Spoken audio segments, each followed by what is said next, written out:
ದೇವಿ ಲಲಿತಾ ಪರಮೇಶ್ವರಿ ಪಾದಕ್ಕೆ ನಮಸ್ಕಾರವನ್ನು ಮಾಡ್ತಾ, ಗುರು ಹಿರಿಯರನ್ನ, ಆರಾಧ್ಯ ದೇವರನ್ನ ಮನಸ್ಸಲ್ಲಿ ಸ್ಮರಣೆ ಮಾಡ್ತಾ ಇವತ್ತಿನ ತರಗತಿಯನ್ನ ಶುರು ಮಾಡೋಣ. ಮುಂದೆ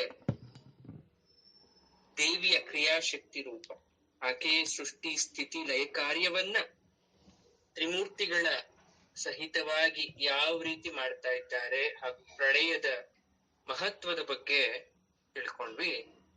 ಇವತ್ತು 25ನೇ ಶ್ಲೋಕದಲ್ಲಿ ತ್ರಯಾಣಾಂ ದೇವಾನಾಂ ತ್ರಿಗುಣ ಜನಿತಾನಾಂ ತವ ಶಿವೆ ಅನ್ನೋ ಶ್ಲೋಕದಲ್ಲಿ ಏನ್ ಹೇಳ್ತಾ ಇದ್ದಾರೆ ಅಂದ್ರೆ, ಎಲ್ರಿಗೂ ಯಾವ ದೇವರನ್ನ ಪೂಜಿಸೋದು ಅನ್ನೋದೇ ಬಹಳ ಕಷ್ಟ.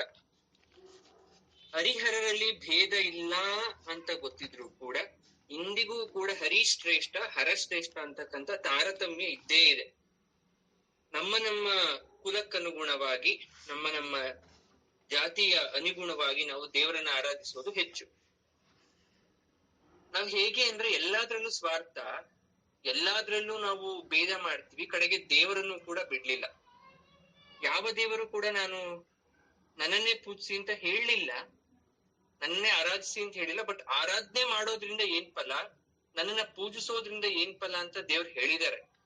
ಆದ್ರೆ ಆ ದೇವರನ್ನ ಪೂಜಿಸಿ ಅಂತ ಯಾವ ದೇವರು ಹೇಳಿಲ್ಲ, ಬಟ್ ಮನುಷ್ಯರ್ ನಾವು ಹೇಳ್ತೀವಿ ಅಲ್ವಾ?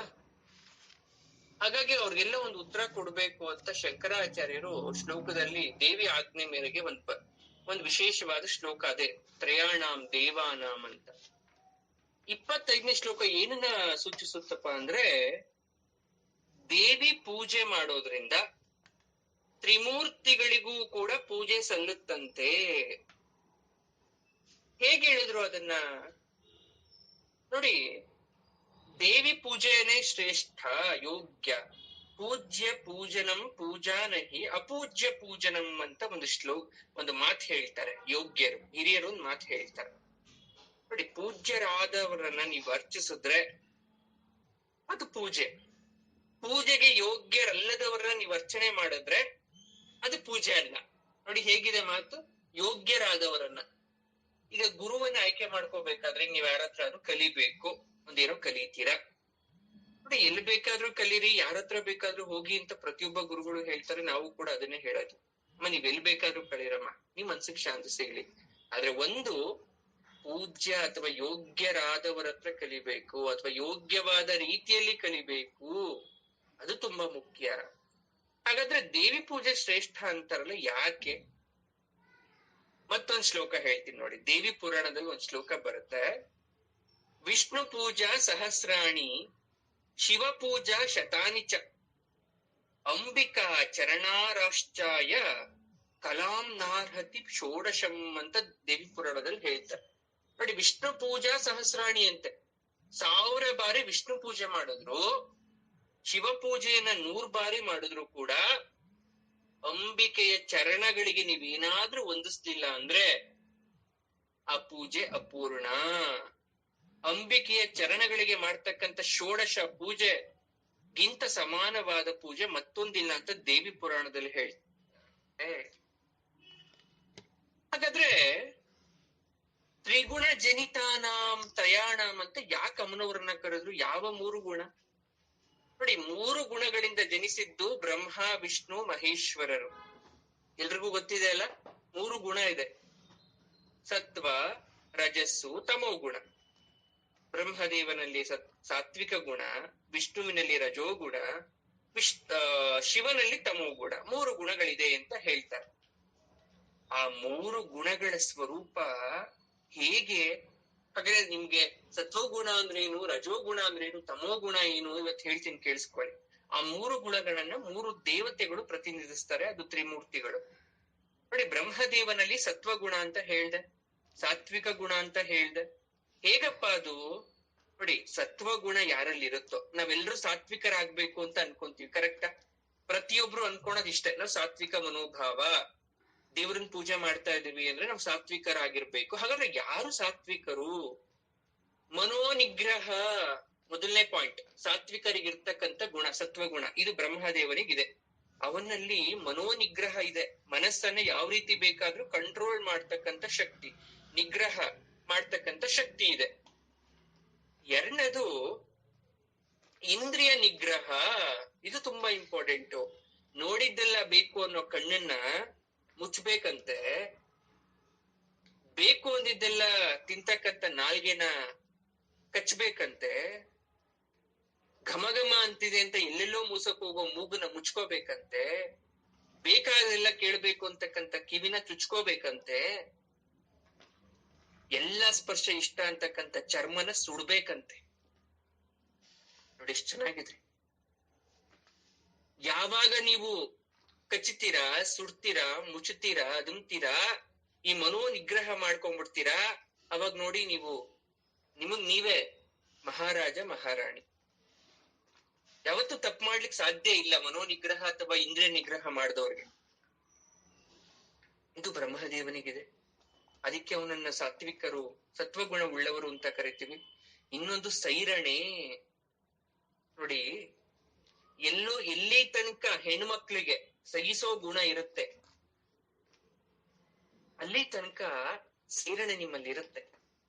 ಅಥವಾ ನೀವು ಸತ್ವಗುಣ ನಿಮ್ಮಲ್ಲಿ ಇನ್ನೂ ಉಳ್ದಿರುತ್ತೆ, ಸಹಿಸ್ಕೊಳೋದು.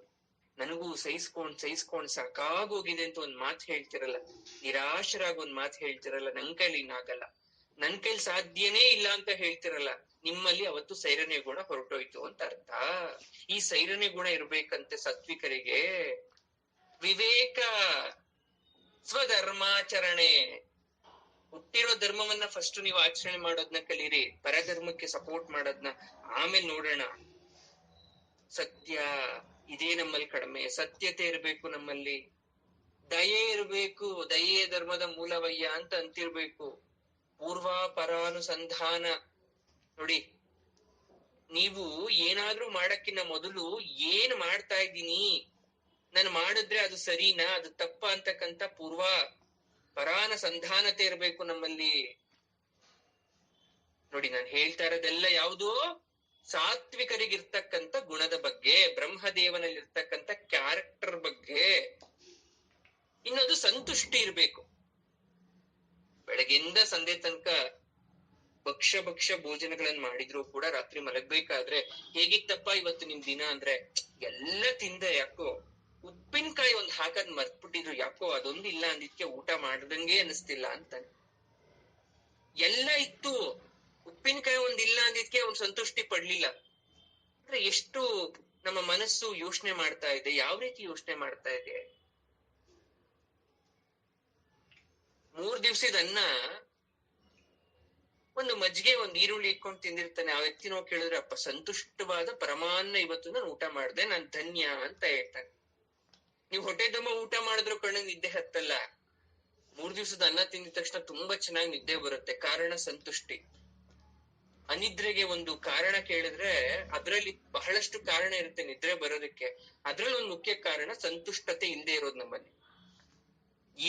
ಇವತ್ತು ನಂಗೆ ಸ್ಯಾಟಿಸ್ಫ್ಯಾಕ್ಷನ್ ಇರ್ಬೇಕು, ಇವತ್ ನೆಮ್ಮದಿ ಇತ್ತು, ಇವತ್ತಿನ ದಿನ ಚೆನ್ನಾಗಿತ್ತು, ಇಂದಿನ ದಿನವೇ ಶುಭ ದಿನವು ಅಂತ ಆ ಮನಸ್ಸು ಯಾವಾಗ ನಮಗೆ ಬರುತ್ತೆ ಅವತ್ತು ನಮ್ಮಲ್ಲಿ ಸಂತುಷ್ಟಿ ಬರುತ್ತೆ. ಈ ಸಂತುಷ್ಟಿ ಇರೋದು ಸಾತ್ವಿಕರಿಗೆ, ಅದು ಬ್ರಹ್ಮದೇವನಿಗಿದೆ. ಮತ್ತೊಂದು ಗುರು ಭಕ್ತಿ. ಇದೆಲ್ಲ ನಮ್ಗೆ ಈಗೀಗ ಸ್ವಲ್ಪ ಜಾಸ್ತಿ ಆಗ್ತಾ ಇದೆ. ಇವತ್ತು ಶಿಕ್ಷಕರ ದಿನಾಚರಣೆ ಅಂತ ಹೇಳಿ ನಿಮ್ಮ ನೆಚ್ಚಿನ ಶಿಕ್ಷಕರಿಗೆ ಶುಭಾಶಯವನ್ನ ಕೋರುದು ಅಂದ್ರೆ ನೋಡಿ ಎಷ್ಟು ಖುಷಿ ಆಗುತ್ತಲ್ಲ.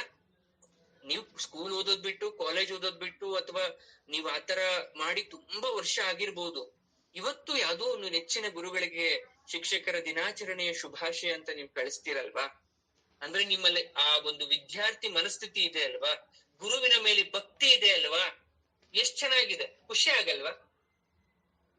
ಇದೆಲ್ಲ ವರ ಅಂತ ಅನ್ಸಲ್ವಾ ನಿಮ್ಗೆ?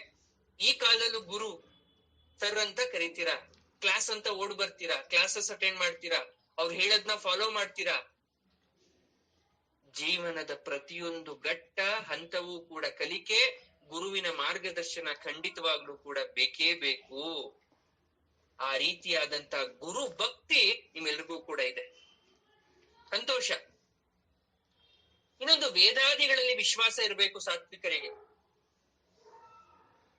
ನೋಡಮ್ಮ, ಸಂಜೆ ಆ ಕೆಲ್ಸ ಮಾಡ್ಬೇಡಮ್ಮ, ದೀಪ ಹಚ್ಚೋಟ ಮಲಗ್ಬಾರ್ದು, ಎದೇಳಿ ಮೇಲೆ ಅಮ್ಮ ತಲೆ ಬಾಚ್ಬೇಡ, ಕೂದ್ಲುನ ಇಲ್ಲಂದ್ರಲ್ಲಿ ಬಿಸಾಕ್ಬೇಡ. ಇದಕ್ಕೆಲ್ಲ ನಾವು ಬೈದು ಬಿಡ್ತೇವೆ.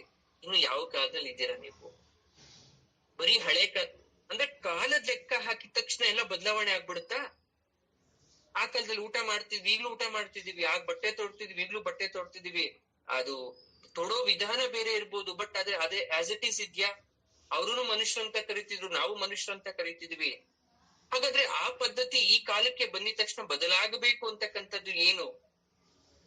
ಅದಕ್ಕೆ ಹೇಳ್ತಾರೆ, ಸಾತ್ವಿಕರಿಗೆ ವೇದಾದಿಗಳಲ್ಲಿ ನಂಬಿಕೆ ಇರುತ್ತೆ. ಇನ್ನೊಂದು ವಿಶ್ವಾಸ. ಹೀನ ಕೃತ್ಯಗಳಲ್ಲಿ ನಾಚಿಕೆ ಇರಬೇಕು. ನಮಗ್ ನಾಚಿಕೆನೇ ಇಲ್ಲಪ್ಪ, ಇಲ್ಲ. ಏನೋ ಒಂದ್ ತಪ್ಪು ಕೆಲ್ಸ ಮಾಡಿ ಹೆಮ್ಮೆಯಿಂದ ನಾವ್ ಹೇಳ್ಕೊಂತೀವಿ, ನಾನು ಆ ಕೆಲ್ಸ ಮಾಡ್ದೆ ಅಂತ. ಯಾರಿಗೋ ಮನಸ್ಸಿಗೆ ನೋವಾಗೋ ರೀತಿ ಮಾಡಿ ನಾವ್ ಬಂದು ಇನ್ನೊಬ್ರ ಹತ್ರ ನಾನ್ ಸರಿಯಾಗಿ ಹೇಳಿದೀನಿ, ಆ ವ್ಯಕ್ತಿಗೆ ಮುಖ ಎಲ್ಲ ಇಷ್ಟ ಆಗೋಯ್ತು ಗೊತ್ತಾ ಹೇಳಿದ ತಕ್ಷಣ ಅಂತ ಹೇಳ್ಕೊಂತೀವಿ. ನಮಗ್ ನಾಚಿಕೆನೇ ಇಲ್ಲ ಹೀನ ಕೃತ್ಯಗಳಲ್ಲಿ. ಔದಾರ್ಯ ವಿನಯಾದಿ ಸದ್ಗುಣಗಳ ವರ್ತನೆ ಇಲ್ಲ ನಮ್ಮಲ್ಲಿ.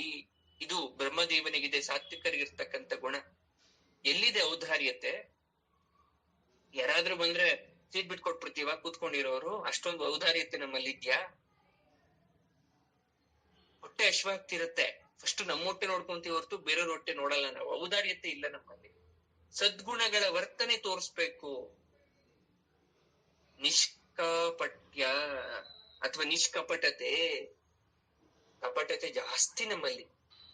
ಚೆನ್ನಾಗಿರ್ತಾರೆ, ಯಾರಾದ್ರೂ ಒಬ್ಬ ವ್ಯಕ್ತಿ ಬಂದಿದ ತಕ್ಷಣ, ಯಾರೋ ದೊಡ್ಡ ವ್ಯಕ್ತಿ ಬಂದಿದ ತಕ್ಷಣ ಅಯ್ಯೋ ದೊಡ್ಡ ವ್ಯಕ್ತಿಗಳು ಬಂದಿದ್ದಾರೆ ಅಂತ ಅವ್ರ ವರ್ತನೆ ಬದಲಾಗಿ ಹೋಗುತ್ತೆ. ಕೆಲವೊಬ್ರಿಗಂತೂ ಕಣ್ಣಲ್ಲಿ ಹಾಗೆ ನೀರೇ ಬರುತ್ತೆ ಸುಮ್ನೆ. ನಿಜವಾಗ್ಲೂ ಬರ್ಲಿ, ಮನ್ಸೊಳಗಡೆಯಿಂದ ಬರ್ಲಿ, ಖುಷಿ ಆಗತ್ತೆ. ಬಟ್ ಕೆಲವೊಬ್ರು ಹಾಗೆ ಹೇಳೋದು ಅಥವಾ ತೋರ್ಪಡಿಕೆ ವ್ಯಕ್ತಪಡಿಸೋದು, ಇದೆಲ್ಲ ಇದೆಯಲ್ಲ, ಇದೆಲ್ಲ ನಿಷ್ಕಾಪಟತೆ. ಇದು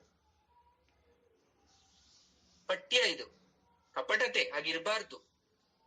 ಇನ್ನೊಂದು ಆತ್ಮಾನಂದ, ಇದು ಬಹಳ ಇಂಪಾರ್ಟೆಂಟ್. ನಾನು ಯಾವಾಗ್ಲೂ ಹೇಳ್ತಾ ಇರ್ತೀನಿ ನೋಡಮ್ಮ. ಫಸ್ಟ್ ಬರ್ತಾರೆ, ಸಮಸ್ಯೆ ಹೇಳ್ಕೊಂತಾರೆ. ಮಗಳು ಮದ್ವೆ ಮಾಡ್ದೆ, ಹಳೆ ಮಗಳು ಚೆನ್ನಾಗಿದ್ದಾರೆ, ಬಟ್ ಆದ್ರೂ ಏನೋ ಸ್ವಲ್ಪ ಪ್ರಾಬ್ಲಮ್ ಅಂತೆ. ಮಗ ಸೊಸೆನೂ ಚೆನ್ನಾಗಿದ್ದಾರೆ, ಬಟ್ ಆದ್ರೂ ಏನೋ ಮಕ್ಳು ಪ್ರಾಬ್ಲಮ್ ಅಂತೆ ಗುರುಜಿ. ನನ್ ನೆಮ್ಮದಿನೇ ಇಲ್ಲ. ನಾನ್ ಕೇಳೋದು ಅವಾಗ, ಅಲ್ಲಮ್ಮ, ನಿಮ್ ಮಗಳ ಸಂಸಾರದಲ್ಲಿ ತೊಂದರೆ ಇದ್ರೆ ಅವ್ರು ಪರಿಹಾರ ಮಾಡ್ಕೊಂತಾರೆ. ನಿಮ್ಮ ಮಗನ ಮಕ್ಳಿಗೆ ಏನೋ ಪ್ರಾಬ್ಲಮ್ ಇದ್ರೆ ಅವ್ರ ತಂದೆ ತಾಯಿ ಬುದ್ಧಿವಾದ ಹೇಳಿ ಕಲಿಸ್ತಾರೆ. ನಿಮ್ಗೆ ಯಾಕೆ ನೆಮ್ಮದಿ ಇಲ್ಲ? ಅವ್ರನ್ನ ನೋಡಿ ನೆಮ್ಮದಿ ಇಲ್ಲ. ಆದ್ರೆ ಎಷ್ಟು ವರ್ಷ ನೋಡ್ತೀರಾ? ಇಷ್ಟು ವಯಸ್ಸಾದ್ರೂ ಕೂಡ ನಿಮ್ಗೆ ಆ ಬಂಧನ ಅನ್ನೋದು ಕಳಿಸ್ಲೇ ಇಲ್ವಲ್ಲ. ನಿಮ್ಗಾಗಾದ್ರೆ ಬೇಡವಾ ಮುಕ್ತಿ? ರಿಟೈರ್ಮೆಂಟ್ ಬೇಡವಾ ನಿಮ್ಗೆ? ಬರೀ ಇದ್ರಲ್ಲೇ ಹೋಗ್ಬಿಡ್ತೀರಾ? ಸಂಬಂಧಗಳ ಸಂಕೋಲೆಯಲ್ಲೇ ತೊಡಗ್ಬಿಡ್ತೀರಾ? ನಿಮ್ ಜವಾಬ್ದಾರಿ ಕಳೆದ್ಮೇಲೆ ನೀವ್ ಆತ್ಮಾನಂದನ ಹುಡುಕ್ಬೇಕು. ಎಲ್ಲಿ ಹುಡುಕ್ತಾ ಇದ್ದೀರಾ ಆತ್ಮಾನಂದವನ್ನ? ನೀವು ಬರೀ ಏನ್ ಹುಡುಕ್ತಾ ಇದ್ದೀರಾ ಗೊತ್ತಾ? ಸಂಬಂಧಗಳ ಹುಡುಕನ್ನ ಹುಡುಕ್ತಾ ಇದ್ದೀರಾ. ಎಲ್ರಿಗೂ ಹೇಳ್ತಾರೋ ಮಾತು, ದಯವಿಟ್ಟು ಆತ್ಮಾನಂದದ ಕಡೆ ಗಮನ ಕೊಡಿ. ನಿಮ್ಮ ಆತ್ಮನ ಯಾವ ರೀತಿ, ಈಗ ನಿಮ್ ಆತ್ಮ ಹೇಳ್ತಾ ಇರುತ್ತೆ, ಏನಂತ ಹೇಳ್ತಾ ಇರುತ್ತೆ ಗೊತ್ತಾ?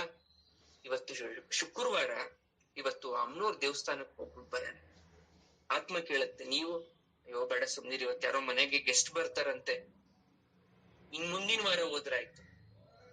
ಅದು ಆತ್ಮಾನಂದ ಆಗ್ಲಿಲ್ಲ, ಪರರನ್ನ ಆನಂದ ಪಡಿಸೋದಾಯ್ತು. ಸಣ್ಣ ಸಣ್ಣ ಆಸೆಗಳನ್ನ ಆತ್ಮ ಯಾವಾಗ್ಲೂ ಬಯಸ್ತಾ ಇರುತ್ತೆ. ಹೋಗ್ತಾ ಇರ್ತೀರಾ, ಯಾವ್ದೋ ಒಂದ್ ಜಪಮಾಲೆ ಕಾಣಿಸ್ತು, ತಗೋಬೇಕು, ಅಯ್ಯೋ ಬೇಡ, ಅದಕ್ ಬೇರೆ ದುಡ್ಡು ಇಡ್ಬೇಕಾ? ಆತ್ಮಾನಂದಕ್ಕೆ ನೀವು ಬೆಲೆ ಕೊಡಲ್ಲ ನಾವು. ಅದೇ ಕರ್ಣಾನಂದ, ನಯನಾನಂದ, ನಾಲ್ಗೆ ಕೆಡ್ತಕ್ಕಂತ ಪದಾರ್ಥಗಳಿಗೆ ಆ ಆನಂದಕ್ಕೆ ಬೆಲೆ ಕೊಡ್ತೀವಿ. ಶುಗರ್ ಇದೆ, BP ಇದೆ, 300 ಇದೆ, ಬಟ್ ಆದ್ರೂ ಜಾಮೂನ್ ಬೇಕು ನನಗೆ, ಬಟ್ ಆದ್ರೂ ಮೈಸೂರು ಪಾಕ್ ತಿನ್ಬೇಕು ಅನ್ಸತ್ತೆ. ಜಿಹ್ವಾನಂದ. ಹಾಗಾಗಿ ಈ ಆತ್ಮಾನಂದ ಇರೋದು ಸತ್ವಗುಣದವ್ರಿಗೆ.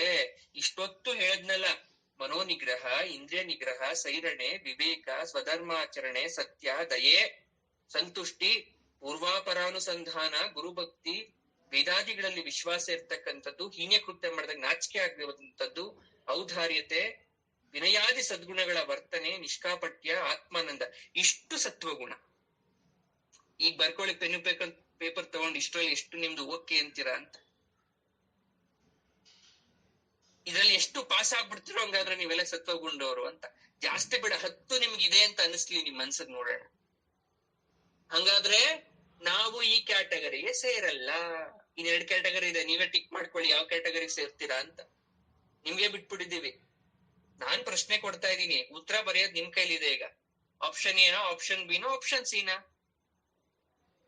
ಪ್ರಾಂಪ್ಟ್ ಆಗಿ ಹೇಳ್ಬೇಕು, ಸತ್ಯತೆಯಿಂದ ಹೇಳ್ಬೇಕು, ನಾನು ಇದೇ ಗುಂಪಿಗೆ ಸೇರ್ತೀನಿ ಅಂತ ಹೇಳ್ಬಿಟ್ಟು, ನಾನು ಈ ಮೊದಲನೇ ಆಪ್ಷನ್ ಈಗ ಕೊಟ್ರಲ್ಲ ಗುರುಗಳೇ, ಎ ಆಪ್ಷನ್ ಮೊದಲನೇದು ಆ ಸತ್ವಗುಣ, ಅದನ್ನ ಬೆಳೆಸ್ಕೊಳ್ಲಿಕ್ಕೆ ಪ್ರಯತ್ನ ಪಡ್ತೀನಿ ಅಂತ ಹೇಳೋದಿದೆಯಾ, ಅದು ಇನ್ನೂ ದೊಡ್ಡ ಗುಣ. ಮಾಡ್ತೀವಿ, ಸರಿ ದಾರಿಲಿ ಹೋಗೋದಲ್ವಾ ಮುಖ್ಯ. ಹಾಗಾದ್ರೆ ಎರಡನೇ ಗುಣ ನೋಡೋಣ, ರಜೋಗುಣ. ಇದು ವಿಷ್ಣು ದೇವರಿಗಿರ್ತಕ್ಕಂಥ ಗುಣ ಅಂತ ಹೇಳ್ತಾರೆ. ವಿಷಯಾಭಿಲಾಷೆ ಮೊದಲನೇ ರಜೋಗುಣ. ಈಗ ನಾನು ನಳ ದಮಯಂತಿ ಕತೆ ಶುರು ಮಾಡ್ದೆ, ಹೇಳ್ತಾ ಇದ್ದೀನಿ, ವೆರಿ ಇಂಟ್ರೆಸ್ಟಿಂಗ್, ಕೇಳ್ತಾ ಇದ್ದೀರಾ, ಚೆನ್ನಾಗಿದೆ. ಕರೆಕ್ಟ್ ಆಗಿ ಮೇನ್ ಪಾಯಿಂಟ್ ಬಂದಾಗ ಸ್ಟಾಪ್ ಮಾಡ್ಬಿಟ್ಟೆ. ಥೂ ಹೋಗಪ್ಪ, ಇತ್ಯಾಸರಪ್ಪ ಇವರು, ಇಲ್ಲ ಹೇಳ್ಬೇಕು, ಇಲ್ಲ ಸುಮ್ನಿರ್ಬೇಕು, ಹಿಂಗ್ ತಂದ್ ಕತೆ ಟ್ವಿಸ್ಟ್ ಇಡಬಾರ್ದು ಅಂತ ಬೈಕೊಂತಿರಲ್ಲ. ಅಂದ್ರೆ ನಿಮ್ಗೆ ವಿಷಯಾಭಿಲಾಷೆ, ಆ ವಿಷಯನ ಪೂರ್ತಿ ತಿಳ್ಕೋಬೇಕು ಅಂತ ಆಸೆ ಜಾಸ್ತಿ ಆಗ್ತಾ ಇರುತ್ತೆ. ನೆಕ್ಸ್ಟು ದರ್ಪ, ಅತೃಪ್ತಿ, ಗರ್ವ. ಹೇಳಿದ್ಮೇಲೆ ಅತೃಪ್ತಿ, ಏನಿದ್ರು ಆಯ್ತು, ಒಂದು ಸೈಟ್ ತಗೋಬೇಕು ಅಂತ ಆಸೆ ಆಯ್ತು, ಕಷ್ಟಪಟ್ಟು ಸೈಟ್ ತಗೊಂಡ್ರೆ, ಸಾಲನೋ ಸೋಲನೋ ಮಾಡಿ ಒಂದ್ ಮನೆ ಕಟ್ಟಿಬಿಡ್ಬೇಕಪ್ಪ, ಸ್ವಲ್ಪ ರೆಂಟ್ ಬರಂಗ್ ಕಟ್ಟಿ ನಾವು ಇಳ್ಕೊಂಡು ಕಟ್ಕೊಂಡ್ರೆ ಜೀವನ ಹೇಗೋ ನಡೆದೋಗುತ್ತೆ. ರೆಂಟ್ ಮನೆಗೆ ಒಂದ್ ಫ್ರಿಡ್ಜ್ ಬೇಕು, ವಾಷಿಂಗ್ ಮಿಷಿನ್ ಬೇಕು, ಎಲ್ಲ ಆಯ್ತು. ಸರಿ, ಒಂದ್ ಕಾರ್ ಇಲ್ವಲ್ಲ ಮನೆ ಮುಂದೆ, ಸರಿ ಕಾರು ಬಂತು, ಎಲ್ಲ ಆಯ್ತು. ಅವಾಗ ಕೇಳ್ದೆ, ಏನಪ್ಪಾ ಎಲ್ಲಾ ಬಂತಲ್ಲೋ, ಸುಖವಾಗಿದ್ಯೇನೋ ಕಂದ ನೀನು, ಪರಮಾತ್ಮ ಎಲ್ಲಾ ಕೊಟ್ಟಿದ್ದ ನೆನ್ಪ್ ಮಾಡ್ಕೊಂತ.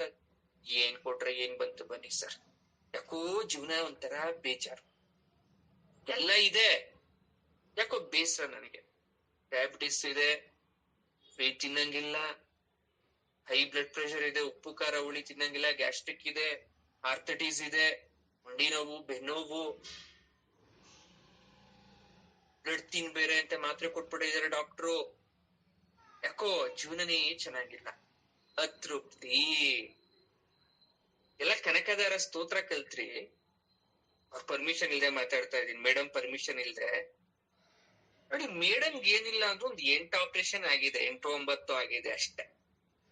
ನಾನ್ ಕೇಳ್ತೀನಿ, ಮೇಡಮ್ ನ ಮಾತಾಡ್ತೀನಿ, ಮೇಡಮ್ ಅಯ್ಯೋ ಪಾಪ ಕಷ್ಟ ಅಲ್ವಾ, ಅಯ್ಯೋ ಏನ್ ಸರ್ ಬನ್ನಿ ಕಷ್ಟ, ಏನ್ ಬೆಳಿಗ್ಗೆ 4 ಗಂಟೆಗೆ ಎದ್ದೇಳ್ತೀನಿ, ಸ್ನಾನ ಮಾಡ್ತೀನಿ, ಎಲ್ಲ ದೇವ್ರ ಮನೆಗೆ ಹೋಗ್ತೀನಿ, ದೇವ್ರ ಪೂಜೆ ಮಾಡ್ತೀನಿ, ಅಷ್ಟೋತ್ರ ಹೇಳ್ಕೊಂತೀನಿ, ವಿಷ್ಣು ಸಹಸ್ರನಾಮ ಹೇಳ್ಕೊಂತೀನಿ, ಲಲಿತಾ ಸಹಸ್ರನಾಮ ಹೇಳ್ಕೊಂತೀನಿ, ಆಮೇಲೆ ಪಂಚಾಯತ ಸ್ತೋತ್ರ ಹೇಳ್ಕೊಂತೀನಿ, ಎದ್ದೇಳ್ತೀನಿ, ತಿಂಡಿ ಮಾಡ್ತೀನಿ, ಯಜಮಾನ್ರನ್ನ ಆಫೀಸ್ ಕಳಿಸ್ತೀನಿ, ವಯಸ್ಸಾಗಿರೋ ಅತ್ತೆ ಇದಾರೆ, ಅವ್ರ ಬಿಸಿನೀರು ಮಾತ್ರೆ ಅದೆಲ್ಲ ನೋಡ್ಕೊಂತೀನಿ, ಆಮೇಲೆ ನಾನೊಂದಷ್ಟು ಮಾತ್ರೆ ತಿಂತೀನಿ, ಸತ್ಸಂಗ್ ಜಾಯ್ನ್ ಆಗ್ತೀನಿ, ಮತ್ ಮನೆ ಕೆಲ್ಸ ಎಲ್ಲ ಮಾಡ್ಕೊಂತೀನಿ, ಮತ್ ಮಗಳು ಅಮೇರಿಕದಿಂದ ಫೋನ್ ಮಾಡ್ತಾಳೆ, ಅವಳ ಹತ್ರ ಮಾತಾಡ್ತೀನಿ, ಮತ್ ಆಮೇಲೆ ಇದು ಓದ್ಕೊಂತೀನಿ, ಅದೇನು ಸೌಂದರ್ಯ ಲಹರಿ ಓದ್ಕೊಂತೀನಿ, ಅಷ್ಟಮಿ ಇದ್ರೆ ಉಪವಾಸ ಮಾಡ್ತೀನಿ, ಪಂಚಮಿ ಇದ್ರೆ ಉಪವಾಸ ಮಾಡ್ತೀನಿ, ದಶಮಿ ಇದ್ರೆ ಉಪವಾಸ ಮಾಡ್ತೀನಿ, ಏಕಾದಶಿ ಆದ್ರೆ ಉಪವಾಸ ಮಾಡ್ತೀನಿ, ತಿಂಗಳು ನಾನು ಬರೀ 8 ಉಪವಾಸ ಮಾಡ್ತೀನಿ, ಆಮೇಲೆ ಸಾಯಂಕಾಲ ಒಂದಷ್ಟು ಮಾತ್ರೆ ತಗೋತೀನಿ, ಅದ್ ಚೆಕ್ ಮಾಡ್ಕೊಂತೀನಿ, ತುಂಬಾ ಚೆನ್ನಾಗಿದ್ದೀನಿ ಸರ್. ಏನ್ ಸರ್ ಎಷ್ಟು ಚೆನ್ನಾಗಿದ್ದೀನಿ ಅಂದ್ರೆ, ಅದೆಲ್ಲ 8 ಆಪರೇಷನ್ ಅಲ್ಲ, ಅದು ಸುಮ್ನೆ ವಾಕ್ ಹೋಗಿ ಬಂದೆ ಅಷ್ಟೇ ನಾನು, ಡಾಕ್ಟರ್ ಅವಾಗ ನನ್ ನೆನ್ಪ್ ಮಾಡ್ಕೊಂತ ಇರ್ತಾರೆ ಅಂತ ಅಂದ್ರು. ನನ್ಗನ್ಸಿದ್ದು, ಎಷ್ಟು ತೃಪ್ತಿಯಿಂದ ಬದುಕ್ತಾ ಇದ್ದಾರೆ ಇವರು, ಅದೆಷ್ಟು ಸಂತುಷ್ಟತೆ ಇದೆ ಇವರಲ್ಲಿ, ಅದ್ಯಾಕ್ ನಮಗ್ ಬರಲ್ಲ? ನನ್ಗೆ ಅವ್ರು ತುಂಬಾ ಖುಷಿ ಆಗುತ್ತೆ ನೋಡ್ದಾಗಿಲ್ಲ.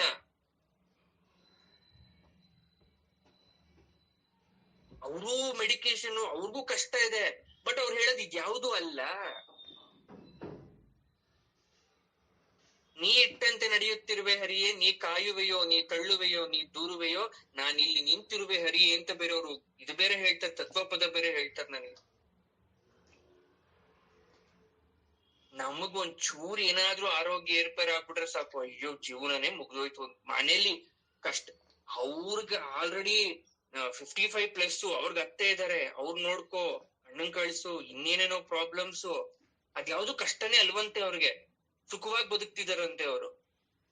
ಅದ್ರಲ್ಲೂ ರಾಯರ ಆರಾಧನೆ ಆದ್ರೆ 3 ದಿನ ಜಯನಗರ ನಮ್ಮ ಮಠದಲ್ಲಿ ಇರ್ತಾರೆ. ಮತ್ತೆ ಈಗ ಬೇರೆ ಚಾತುರ್ಮಾಸ ವ್ರತ, ಈ ಗುರುಗಳೇ ಡೆಲ್ಲಿಲಿ ಇದ್ರೆ ಡೆಲ್ಲಿಗೆ ಹೊಡೋಗ್ಬಿಡ್ತಾರೆ ಅವರು, ಗುರುಗಳು ಎಲ್ಲಿರ್ತಾರೋ ಅಲ್ಲಿ ಬೇರೆ ಹೋಗಿ ಸೇವೆ ಮಾಡಿ ಬರ್ತಾರೆ. ಸದಾ ಕಾಲ ದೇವರ ಆರಾಧನೆ ಮಾತ್ರ ಬಿಡಲ್ಲ ಅವರು. ಆದ್ರೂ ಫೋನ್ ಮಾಡಿದಾಗ ಗುರುವಿನ ಪಾದಕ್ಕೆ ಶರಣು ಶರಣು, ನಿಮ್ ಮುಂದೆ ನಾವೇನು ಇಲ್ಲ ಸರ್ ಅಂತ. ಸಂಗೀತ ಬರುತ್ತೆ, ಶಾಸ್ತ್ರೀಯ ಸಂಗೀತ ಬರುತ್ತೆ, ಜ್ಯೋತಿಷ್ಯ ಬರುತ್ತೆ, ನ್ಯೂಮರಾಲಜಿ ಬರುತ್ತೆ, ಇರೋ ಬರೋ ಶ್ಲೋಕಾಸ್ ಎಲ್ಲ ಬರುತ್ತೆ, Kannada typing, English typing, Sanskrit ಏನ್ ಬೇಕೋ ಅದನ್ನ 5 ನಿಮಿಷದಲ್ಲಿ ಮಾಡಿ ಬಿಸಾಕ್ತಾರೆ. ಅವ್ರು ಹೇಳೋದೊಂದೇ, ಸರ್ ನನ್ಗೇನು ಬರಲ್ಲ ಅಂತ, 0 ಅಂತ ಹೇಳ್ತಾರೆ. ಯಾಕೆ ಇದನ್ನ ಹೇಳ್ತಾ ಇದ್ದೀನಿ ಅಂದ್ರೆ, ಒಬ್ಬ ಪರಿಪೂರ್ಣವಾದ ಮನುಷ್ಯ ಯಾವತ್ತೂ ಕೂಡ ಅವನು ತನ್ನ ಬಗ್ಗೆ ತೋರ್ಪಡಿಕೆ ವ್ಯಕ್ತಪಡಿಸಲ್ಲ, ತನ್ನ ದುಃಖವನ್ನ ಇನ್ನೊಬ್ರ ಮುಂದೆ ಹೇಳಲ್ಲ, ಸಂತೃಪ್ತಿಯಾಗಿರ್ತಾನೆ. ಆ ಸಂತೃಪ್ತತೆ ನಮ್ಮಲ್ಲಿ ಬೇಕು. ಅದಕ್ಕೆ ಹೇಳ್ತಾರೆ, ರಜೋಗುಣ ಯಾರಿಗಿರುತ್ತೋ ಅವ್ರಿಗೆ ಅತೃಪ್ತಿ ಇರುತ್ತೆ, ಅವ್ರಿಗೆ ಗರ್ವ ಇರುತ್ತೆ, ಅವ್ರಿಗೆ. ರಜೋಗುಣದ ಒಂದು ಇನ್ನೊಂದು ಸ್ಪೆಷಾಲಿಟಿ ಹೇಳ್ತೀನಿ, ಕೇಳಿಸ್ಕೊಳ್ಳಿ, ತುಂಬಾ ಚೆನ್ನಾಗಿದೆ. ನಾನ್ ಹೇಳಲ್ಲ, ಅವ್ರು ಹೇಳೋದು. ಧನಾಶೆಯಿಂದ ದೇವತಾ ಪ್ರಾರ್ಥನೆ. ಎಷ್ಟ್ ಚೆನ್ನಾಗಿದೆ ಇದು, ಅರ್ಥ ಆಯ್ತಾ ನಿಮ್ಗೆ? ಹಣಕ್ಕೋಸ್ಕರ ದೇವ್ರ ಪೂಜೆ ಮಾಡ್ತಾರೆ ಇವರು, ಹಣಕ್ಕೋಸ್ಕರ. ನನ್ ಮನೆ ಮುಂದೆ ಯಾವಾಗ ಕಾರ್ ತಂದು ನಿಲ್ಸಂಗ್ ಮಾಡ್ತಿದ್ದೇವ್ರೆ, ನಾನ್ ಯಾವಾಗ ನೋಡು, ನೀನ್ ಏನಾದ್ರೂ ನಂಗೆ ಕೊಟ್ಬಿಟ್ರೆ ನಿನ್ ಹೆಸರು ಹೇಳ್ಕೊಂಡು ಅಷ್ಟಲಕ್ಷ್ಮಿದು ಚಿನ್ನದ ಸರ ಹಾಕ್ಸ್ಕೊಂತೀನಿ, ನಂದಲ್ಲ ಅದು, ನಿನ್ನ ಹೆಸರು ಹೇಳ, ಪಾಪ ಹೋಗ್ಲಿ ಅಂತ ಹಾಕೊಂತ ಇದೀನಿ ಇದ್ದಾರೆ. 5 ಫ್ಲೋರ್ ಮನೆ ಕಟ್ಟಿದ್ರೆ ಮನೆಗೆ ಏನಂತ ಹೆಸರಿರ್ತೀನಿ ಗೊತ್ತಾ? ಲಕ್ಷ್ಮೀ ನಿವಾಸ ಅಂತ ಇರ್ತೀನಿ. ನಂದಲ್ಲ, ಅದ್ ನಿಂದೆ ಮನೆ, ಹೋಗ್ಲಿ ಅಂತ, ನೀನ್ ಕೊಟ್ಟಲ್ಲ ಅಂತ, ಅದಕ್ಕೆ ನೀನ್ ಕೊಡ್ಬೇಕು. ನೋಡಿ, ಧನಾಶೆಯಿಂದ ದೇವತಾ ಪ್ರಾರ್ಥನೆ ಮಾಡ್ಬಾರ್ದು. ದೇವ್ರನ್ ಕೇಳ್ಬೇಕೇನಂತ ಗೊತ್ತಾ?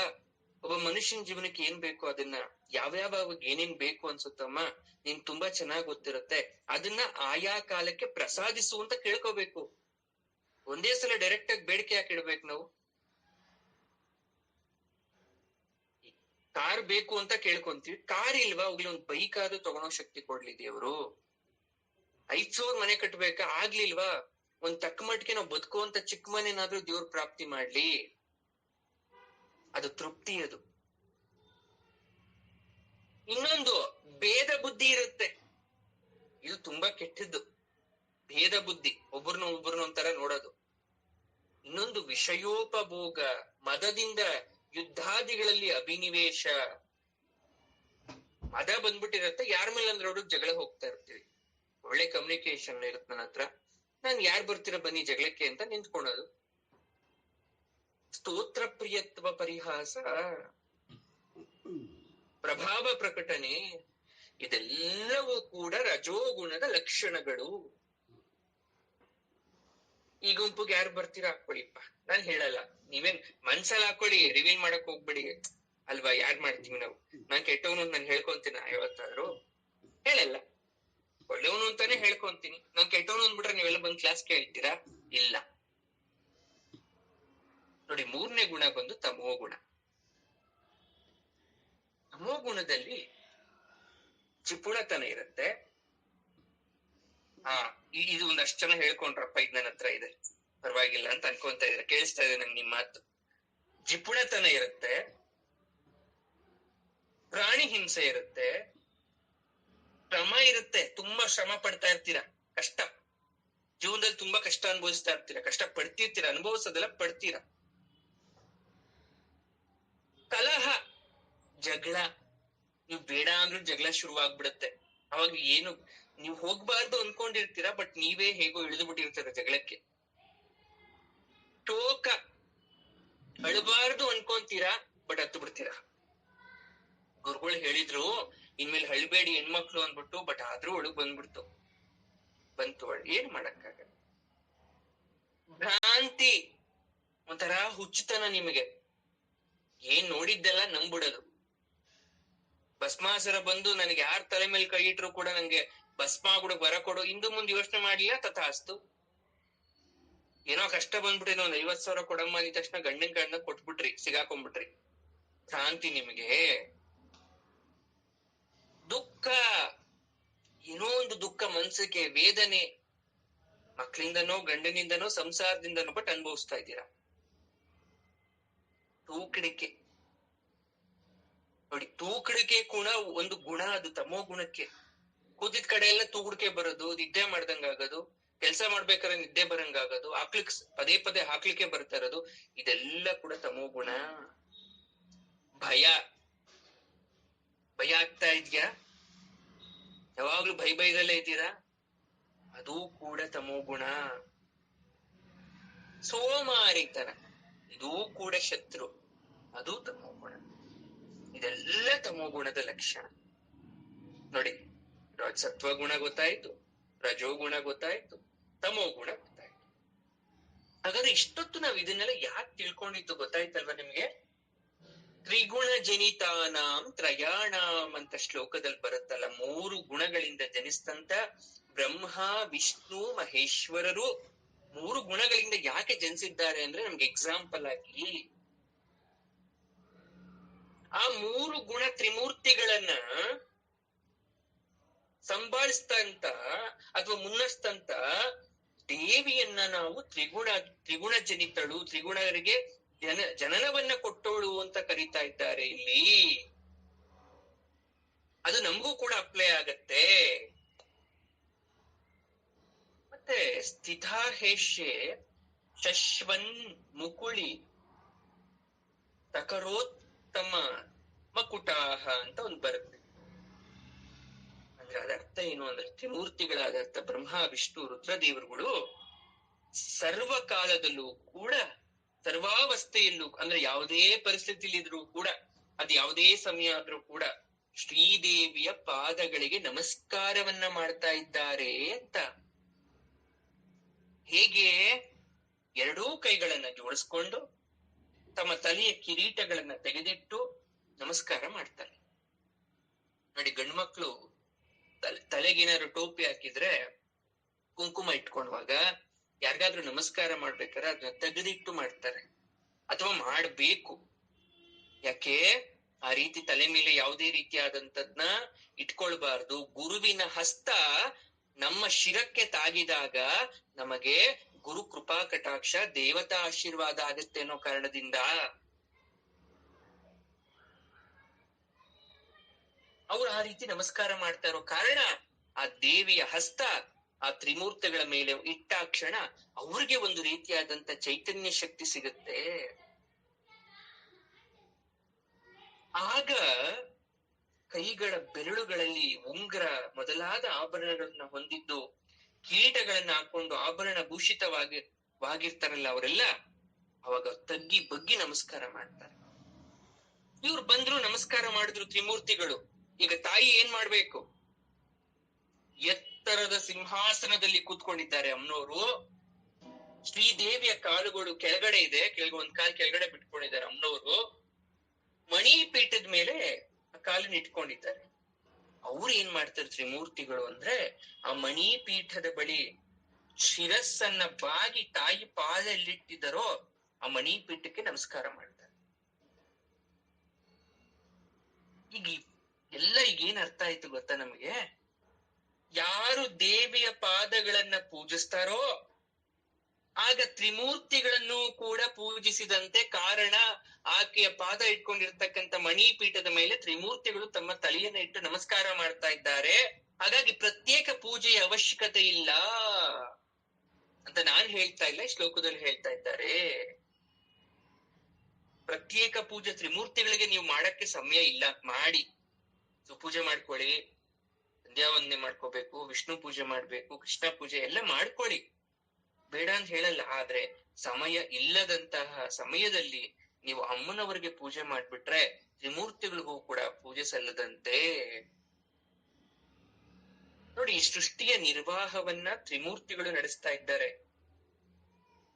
ಈ ಸೃಷ್ಟಿ ಪ್ರವಾಹದಲ್ಲಿ ನಾವೆಲ್ಲ ಕಾಣಿಸ್ಕೊಂಡಿರೋ ಸಂತತಿಗಳು ನಾವೆಲ್ಲ. ಇದು ಪ್ರವಾಹ, ಆಲ್ರೆಡಿ ಪ್ರವಾಹದಲ್ಲಿ ಸಿಕ್ಕಾಕೊಬಿಟ್ಟಿದೀವಿ ನಾವು. ಅದು ನಮ್ಮ ಕಣ್ಣಿಗೆ ಕಾಣಿಸ್ತಾ ಇಲ್ಲ ಅಷ್ಟೇ. ಅದು ಯಾವುದೇ ರೀತಿಯಾದಂತ ಪ್ರವಾಹ ಆಗಿರ್ಬೋದು. ನಮ್ಮ ಬಾಳು ನಮಗ್ ತಿಳಿದೇ ಇರೋ ತರ ತಾಯಿ ಭಗವತಿಗೆ ಅರ್ಚನೆ ಆಗ್ತಾ ಇದೆ. ಇದನ್ನ ಅರ್ಥ ಮಾಡ್ಕೊಳ್ಳಿ ಎಲ್ರು ಕೂಡ. ನಿಮ್ಗೆ ಗೊತ್ತೇ ಇಲ್ಲ, ಬೈ ನೋಯಿಂಗ್ ಅವ್ರ ಅನ್ನೋಯಿಂಗ್, ತಿಳಿದೋ ತಿಳಿದಿಯನೋ, ಪ್ರತ್ಯಕ್ಷನೋ ಪರೋಕ್ಷನೋ, ನಾವು ನಮ್ ಜೀವನವನ್ನ ಮೀಸಲಾಗಿಟ್ಟಿದೀವಿ. ಹಾಗಾಗಿ ನಾವು ಮಾಡೋ ಅರ್ಚನೆ ಆ ತಾಯಿಗೆ ಮಾಡಿದಾಗ ತ್ರಿಮೂರ್ತಿಗಳನ್ನು ಕೂಡ ಅರ್ಚಿಸಿದಂತೆ ಅನ್ನೋದನ್ನ ನೆನ್ಪಿಟ್ಕೊಳ್ಳಿ ನೀವು, ಅಲ್ವಾ? ಮಂಗಳಕರವಾದಂತಹ ದೇವಿಯೇ, ಸತ್ವ ರಜಸ್ಸು ತಮಸ್ಸು ಅಂತಕ್ಕಂಥ 3 ಗುಣಗಳಿಂದ ಉತ್ಪನ್ನರಾದಂತಹ ಬ್ರಹ್ಮ ವಿಷ್ಣು ರುದ್ರ ಅಂತಕ್ಕಂಥ ದೇವತೆಗಳು ನಿನ್ನ ಪಾದ ಕಮಲಗಳಲ್ಲಿ ಪೂಜೆ ಮಾಡ್ತಾ ಇದ್ದಾರೆ.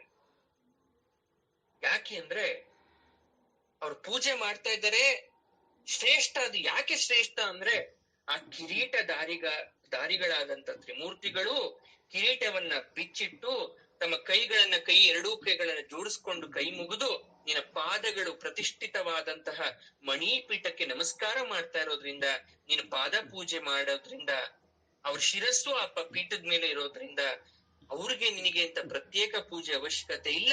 ನಾನ್ ನಿನ್ನ ಪೂಜಿಸ್ತೀನಿ, ಆ ತ್ರಿಮೂರ್ತಿಗಳಿಗೂ ಕೂಡ ಪೂಜೆ ಸಲ್ಲುತ್ತೆ ಅಂತ ಹೇಳ್ತಾ ಇದ್ದಾರೆ ಅಲ್ವಾ? ಎಷ್ಟ್ ಚೆನ್ನಾಗಿ ಹೇಳ್ತಾ ಇದ್ದಾರೆ 25ನೇ ಶ್ಲೋಕದಲ್ಲಿ.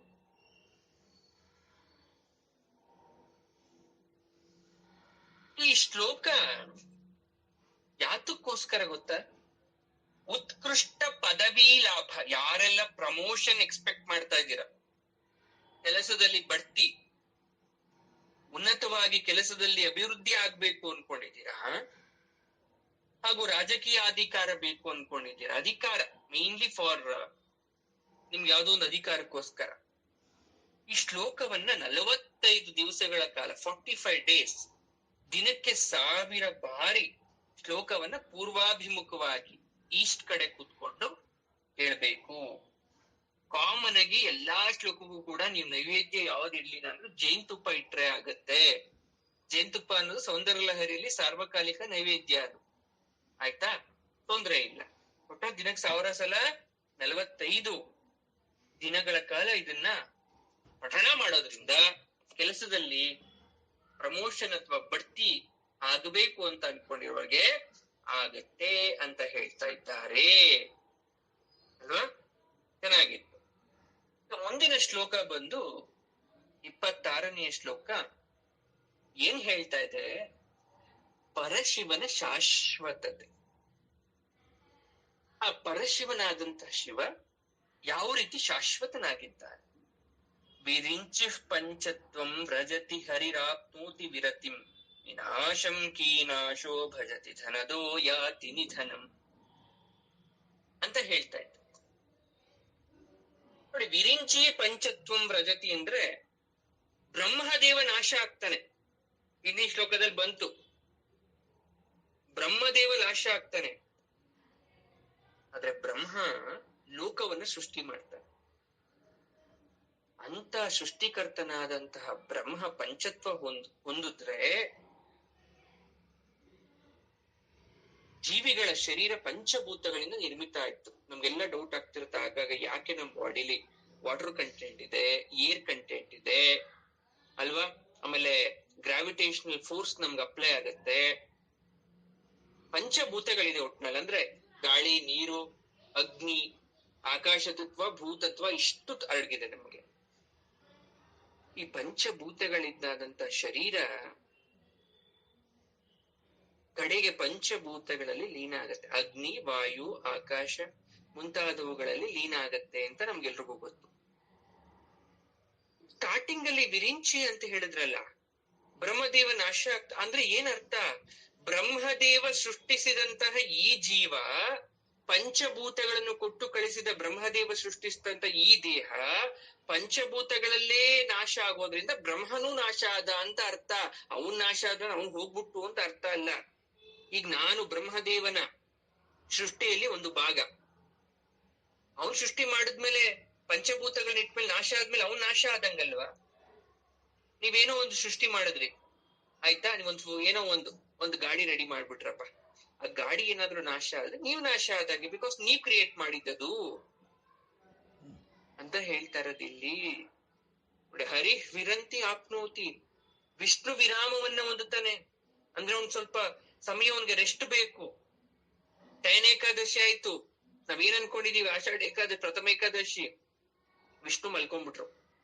ಕಾರ್ತಿಕ ಬಂತು, ಎದ್ರು, ಮತ್ ಮಧ್ಯದಲ್ಲಿ ಮಗ್ಳು ಬದಲಿಸ್ತಾರೆ. ಅಂದ್ರೆ ವಿಷ್ಣು ಏನ್ ಮಾಡ್ತಾರೆ, ರಕ್ಷಿಸೋ ಕಾರ್ಯದಿಂದ ವಿರಾಮವನ್ನ ಹೊಂದುತ್ತಾರೆ. ಸದಾಕಾಲ ಲೋಕವನ್ನ ರಕ್ಷಣೆ ಮಾಡ್ತಾ ಇರ್ತಾರೆ. ಅವ್ರಿಗೂ ಕೂಡ ಸ್ವಲ್ಪ ಸಮಯ ಬೇಕಾಗತ್ತೆ, ವಿರಾಮವನ್ನ ಹೊಂದುತ್ತಾರೆ.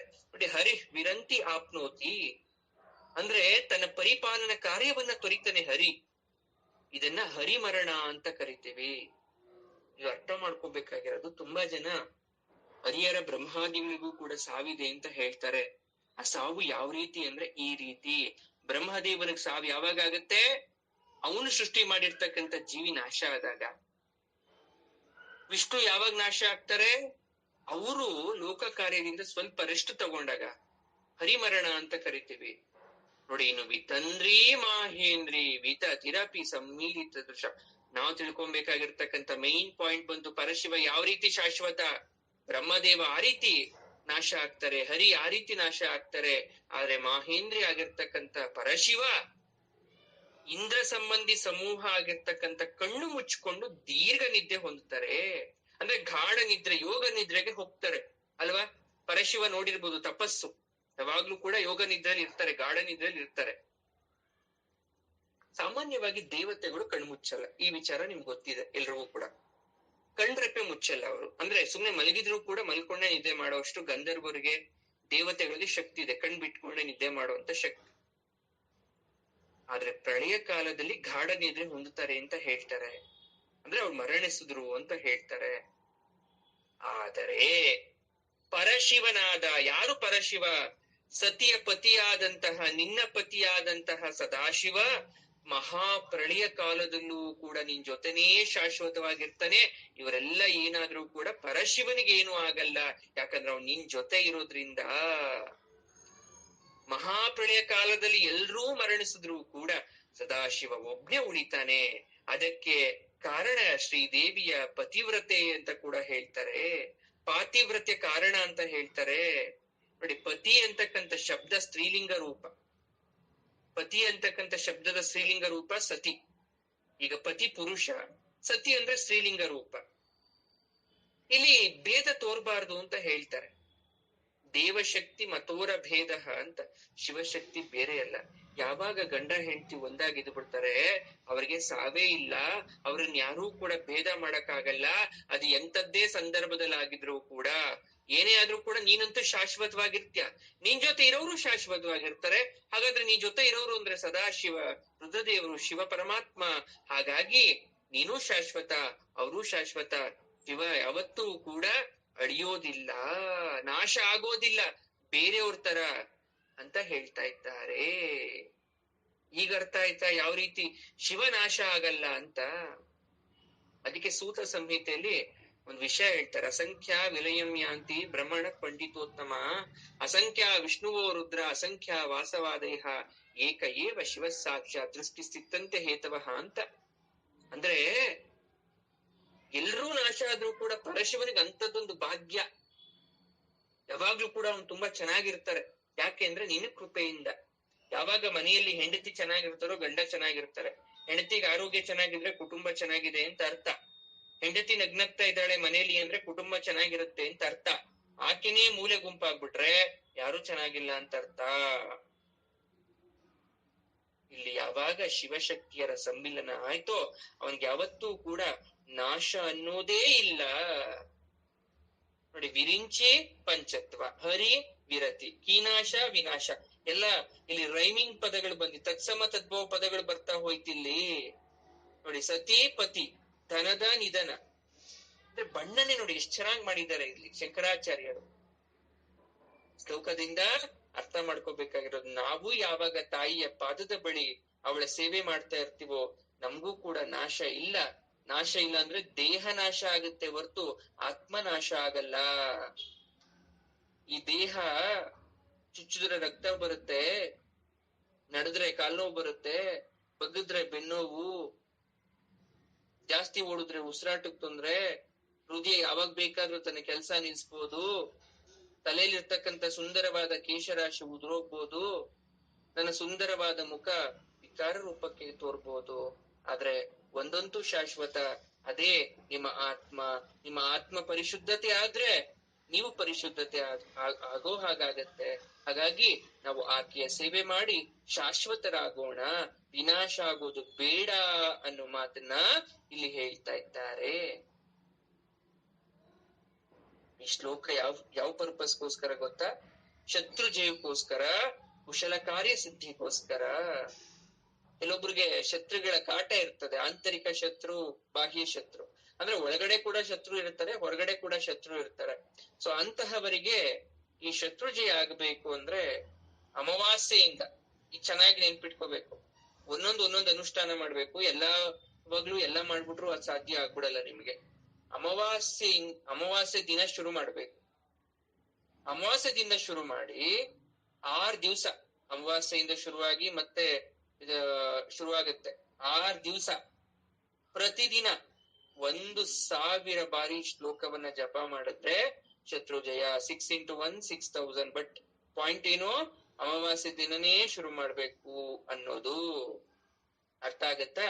ಇಂತಹ ವಿಶೇಷವಾದ ಶ್ಲೋಕವನ್ನ ಇಲ್ಲಿ ಹೇಳ್ತಾ ಇದ್ದಾರೆ. ಇವತ್ತಿಗೆ 2 ಶ್ಲೋಕದೊಂದಿಗೆ ತರಗತಿಯನ್ನ ಇಲ್ಲಿಗೆ ನಿಲ್ಸಿರೋಣ.